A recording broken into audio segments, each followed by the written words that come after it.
Hello, BookTube. I've got a tag for you on this Monday. A tag that I was tagged in, and then the person who tagged me gently reminded me they had tagged me, which is often a very good thing to do. And I had been tagged by this tag's original creator and had missed it completely. So I've been tagged twice. Might as well do it. And I'm sure there'll be another tag that I can do on Tag Tuesday. Or will I give Tag Tuesday over to Bags? To Bag Tuesday? Could very well be. This is the New York tag. And it was created by Jim at Jim's Books and Reading and Stuff. And I was tagged by Kiran Reader.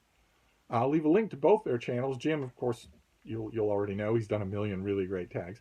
And Kiran Reader has the singular distinction of being partly responsible for the end of the world. It's thanks to Kiran Reader and her partner in crime that just yesterday I was actually in the comments section of a live stream with my nemesis, the Demon Smurf, Jack Edwards. We were actually in the same comments field at the same time. So thanks a lot. but Kiran Reader tagged me, and it's all prompts about New York City. Very good, very fascinating. Here, I think was supposed to be part of a series of city-related tags. I have to check to see if Jim has done more of them, because that's a fascinating idea as a theme for a whole bunch of tags. So the prompts are, number one, what is your favorite book set in or around New York? And here, I've got the iPad mini here. You might think that I would say The Age of Innocence, right? Because I'm a huge fan of Edith Wharton. But I am not going to say The Age of Innocence. When it comes to my favorite, I'm going to say Winter's Tale by Mark Halperin, which is at least 90% about a fantasy New York, but it doesn't matter. It doesn't matter at all. The moments that are captured, the frenetic pace of the afternoon, the cold clarity of the morning, the magic. If you haven't read Winter's Tale, it's huge. It would work for March of the Mammoths, but if you haven't read it, you might want to give it a try. You might really like it. Then question number two is, New York is famous for its skyscrapers. Yes, indeed. What is the highest building that you have been up in? I think that it's insanity to do that. I usually have to be dragged kicking and screaming to do. I think it's insanity to go to the top of a building that's half a mile tall. That just seems like you're asking for trouble. I nevertheless have been up in a lot of them, and the one that is, I believe, the tallest one that I've ever been up in, it can't help but send a shiver down your spine. Talk about asking for trouble. It was the North Tower of the old World Trade Center, where friends of mine told me, we're going to go up to the observation deck at the very top of the thing. We're going to go up as high as we can. And when we're up there, we want you to do us a favor. We want you to get talking with a maintenance person and get them to bring us up on the roof. I guess because I love talking to people and I'm fairly good at it, so I guess they were thinking, I didn't have a dog with me at the time. I think they were just thinking I would charm the person. But we didn't see anybody, so we got up as high as a person could go. And it was terrifying. It was absolutely terrifying. And then to look back on that thought and think that just a decade later, anyway, for me, it is the North Tower of the World Trade Center, the old World Trade Center. Then question number three is, New York, New York, so good they named it twice. What is the last book you reread? I think probably this would be Essex Dogs by Dan Jones. I reread it for a buddy read with Micah Cummins. But it could also be Shogun or Distant Mirror or Lord of the Rings. I'm doing all of those. They're all BookTube fueled. They're all BookTube fueled read-alongs or rereads. Although I have a reread on the docket for tonight. The Lowells and Their Worlds. I did it on a library tour today and realized, I really, really want to. I'm going to put that aside and reread it tonight. So that'll be the latest one. Then we have question number 4. American Psycho was a disturbing novel set in New York. What is the most disturbing book you have ever read? I've never really understood. I know that you're supposed to be shocked by American Psycho, but surely the fact that you are so obviously supposed to be shocked by it removes the shock value. Surely it does. I don't know. Maybe that's just me. But for me, it's not going to be fiction. It's going to be Thermonuclear Monarchy by Elaine Scarry. A big book about thermonuclear war under human control. It came out, I think, 2 or 3 years ago. And the more I have thought about it, I mean, this is a very intelligent author who really pursues every implication of her subject. But the more I've thought about that book, the more creepy it is, the more horrifying it is to me. That just that these arsenals of literally unimaginable destructive capability, you literally can't imagine what it would be like, are under in many cases, the sole control of one human being. The more I think about that book, the more I think about that book, the deeper it pulls me in. Really kick myself that I don't have a hardcover copy of it. I don't have a copy of Thermonuclear Monarchy. I really should grab it the next time I see it. Then let's see here. Question number 5 is, where were you when you heard the news about 9/11? Because, of course, a New York tag, there's no way to avoid it. And I would have been thinking about it anyway because of that North Tower business. I was working in a bookstore on the morning of 9/11. And the question is a little bit of hindsight, because when you heard the news of 9/11, it makes it sound like it all happened at once, and it didn't. It happened all throughout a morning, and it kept changing. I was working in a bookstore at the time, and during the morning, I would play with the books. I would restock shelves. I would bring out new stuff, new releases, and put them everywhere. It was only noon to 2 where I could not do that, where I had to be at my information desk to handle the lunch rush crowd. That I had to be there for that. The rest of the time I played with the books. And it was kind of funny. I started out with science fiction and mystery. It was a gigantic room that was all kinds of fiction, all the genres of fiction. I started out with that, and then one by one, employees left or got burned out or just decided, no, he knows this more than I do. So eventually I ended up controlling that whole room. And twice a month, I had to swap out the Harlequin romances.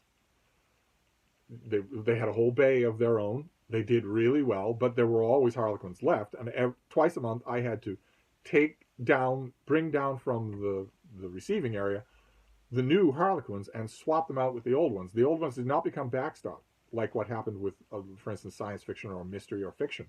Instead, they got stripped of their covers and sent back. And I was doing that when word came, the first part of the news of 9/11, that a private jet had struck one of the towers of the World Trade Center. And literally everyone talking about it on Boston News, everyone at the workplace, we all thought, oh, so a pilot went off track and slammed into the World Trade Center. We were all thinking the plane hit the tower and slid down the side. It certainly didn't penetrate. And then word came that it was an airliner full of people. And then later word came that a second airliner had hit the second tower. And so the news of 9/11 was cumulative. It was amazing. It was absolutely amazing. It was a before and after moment. Somebody had to go across the street to the department store across the street to buy a transistor radio. We didn't have any way to get news from the outside. We were getting our bits and pieces of news from customers who were coming in, who just seen it on the news or whatever. So I remember vividly where I was. I remember what I was doing. Then question number 6 is, what is your favorite movie set in New York? And there are a whole bunch of stereotypical answers that I could give here. I don't see how any of them hold a candle to the one true answer, which is from 1987, Norman Jewison's novel Moonstruck. I don't see how any movie compares to that as both a love letter to and a fantasy about New York City. I don't get it. I know all of the usual candidates to answer this question, but nothing comes close to Moonstruck in terms of, well, watchability. I mean, even watchability. Think about some of the movies that people are invariably going to mention when they talk about their answer to this question, and then try and watch those movies. It's usually very difficult to do. Moonstruck? Oh, no. Although, when it comes to movies set in New York, I love Moonstruck, and I heartily recommend it. If you have not seen it, you are absolutely going to love it. But when it comes to movie evocations of New York, I can't leave out the 25th Hour.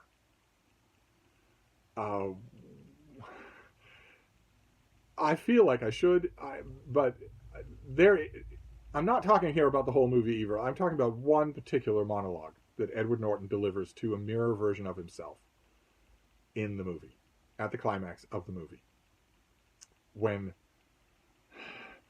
he has been caught with drugs, he is going to prison. He has 24 hours. In the 25th hour, he will be in a different world. Ironically enough, the prison is Otisville, where Michael Cohen, Trump's corrupt lawyer, went and where he learned the error of his ways. But there's Otisville and there's Otisville. The main character here is going to hard time. And he expects that he will either die or be completely destroyed by it. And he's at the end of his tether when he gives a speech to himself in a mirror. And the speech is kicked off by a phrase I cannot say on this channel, and it is full of rage and racism, and that phrase over and over and over again. It is not family safe, is what I'm saying. That scene is not family safe, but it is also unbelievably brilliant. And when it comes to capturing genuine elements of New York City, it does a better job than any full-length movie I've ever seen. Because New York is a corrosive place. It's a magical place, sure. In Moonstruck, you're only going to get the magic. But it's a corrosive place as well. And an angry place. And a balkanized place. And New York fantasias that happen in the movies won't show you that. But that one monologue, I am sure that if you go to YouTube, I wish I could leave a link to it or describe it in detail, but I can't. Just keep in mind, the character is not only venting the racisms and bigotries that fill his world, but he's also moving from the anger of those things to his real anger, which is at himself. So it is not a recruitment tool for any kind of bigotry. Obviously, this is a brilliant director. It's not that. The only reason I have to give that disclaimer is because in 2023, that clip is completely banned. It's fodder for censors. So you can't say any of the words involved in that clip. Nevertheless, you can. We're all adults, and you can understand how they can be used for art, and it is brilliant. Absolutely brilliant. I can't describe it. I can't quote from it here on this video, but if you go to YouTube and you type in 25th hour Edward Norton speech, just those words, I guarantee you it'll be the first thing that comes up. And if you've never been to New York and you want an idea of what it's like, don't just feed on fantasy. Watch that monologue a couple of times. But my main answer is Moonstruck. And then prompt number 7 is, have you been to New York? When was the last time you visited New York? I have been to New York, yes, many, many, many times. I even lived there for a brief time. And when I was thinking about this question, I had to think about when the last time I was there. It was 10 years ago. Went by like a flash. It was 10 years ago, and I'll never be there again. Amazing to me to think. I will never see the city at dawn again. I will never be at the Strand with its creaking floors. I will never go to, let's be honest here, the greatest museum in the world is in New York City. The American Museum of Natural History is the greatest museum of anything, anywhere in the world. It's amazing to me that I will never be there again. Never visit the Frick, never go to the Metropolitan Museum of Art, never ride the subways anymore. But 10 years. It's been 10 years. I used to go to the city every weekend. I used to go to the city for long stretches of time when I had a totally reliable dog sitter back here in Boston. And I lived there for a short amount of time, but no more. Wow, that was a fast decade. Then question number 8 is, who is your favorite painter from New York, and what is your favorite painting of New York? I don't have a single favorite painting, but my favorite painter of New York is Childe Hassam. Hassam, who is a Boston boy. But nevertheless, he spent what I consider to be the peak of his creative power, the peak of his creative life in New York. And his paintings of New York are amazing. I love them. Absolutely love them. He has one particular painting of Boston Common that is probably the most famous thing that he did. You can get prints of it, posters of it, a dime a dozen. I have a framed version of it here at Hyde Cottage, but his New York paintings are amazing. They are amazingly good. Then question number 9 is, what is your favorite song about New York? There are all sorts of competition here. I thought about A Heart in New York by Art Garfunkel, which is, it doesn't have the bite or the brilliance of a true Simon and Garfunkel song, and I shouldn't like it because of that, but it has a permanent emotional place in my heart, because just like I was often dragged kicking and screaming to the top of tall buildings, and a couple of times I was dragged kicking and screaming to a couple of famous New York nightclubs where it's too dark to read. But also I was dragged to the Simon and Garfunkel concert in Central Park. along with 500,000 other people. I was tracked to that.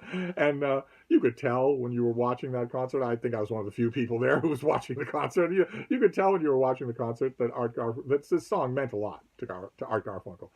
Maybe that's the reason that it's just sort of emotional. But I have a bunch of other candidates listed here, like there's The Bells of New York City by Josh Groban. That is an unintentionally telling song. It shows, if you just read the lyrics, you will see, oh, so this is a New York City song written by a multimillionaire who has never experienced the real New York City at all.